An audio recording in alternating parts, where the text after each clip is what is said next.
ina da level 8 ni government property ne. Yes, I'm government property. Duk inda zaka kaje ka faɗa ka kai ni kotun duniya. Dan Allah malam dakata. Ka tattara samarin kafafuwanka da mashin ɗinka ka bar kofar gidan nan. No. Kai kuma Alhaji ka tsaya ka ji ka fuskance ni. No. Da ban da gaskiya ai da na gudu da na ganka ko amma ina tsaye fa. No baby ki hakuri. Na san ni aka mara amma kin fini jin zafi. Ƙarya kike yi. Ke dai kawai kin ga Allah ya kama ki. Allah ya tona miki asiri. Na zo na ritsa ki.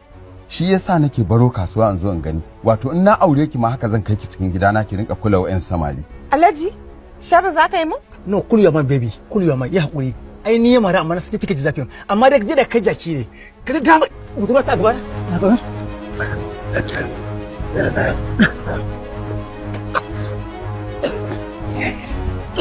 Shirin yana nan akan Aro 24 on demand. Tsakaninki da Allah a cikin samarinki akwai mai kasan ba irin tawa. Ya san babu. Duk babu.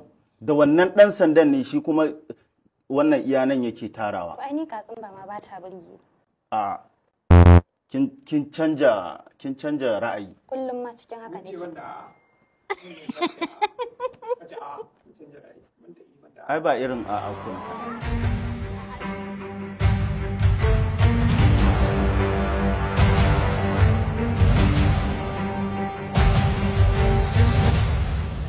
Wallahi na tsane ka Muhaj, ban taba sanin wani mahaluki a duniya sama da kai ba.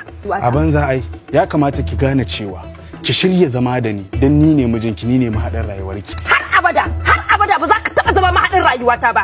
Har abada saboda baka cancanta ba. Faisal kuma da kake son ka ga bayansa, har abada babu abin da zai same shi. Shikenan, za mu gani. Mu zuba. Shirin So Sanadi yana nan akan tashar mu ta YouTube.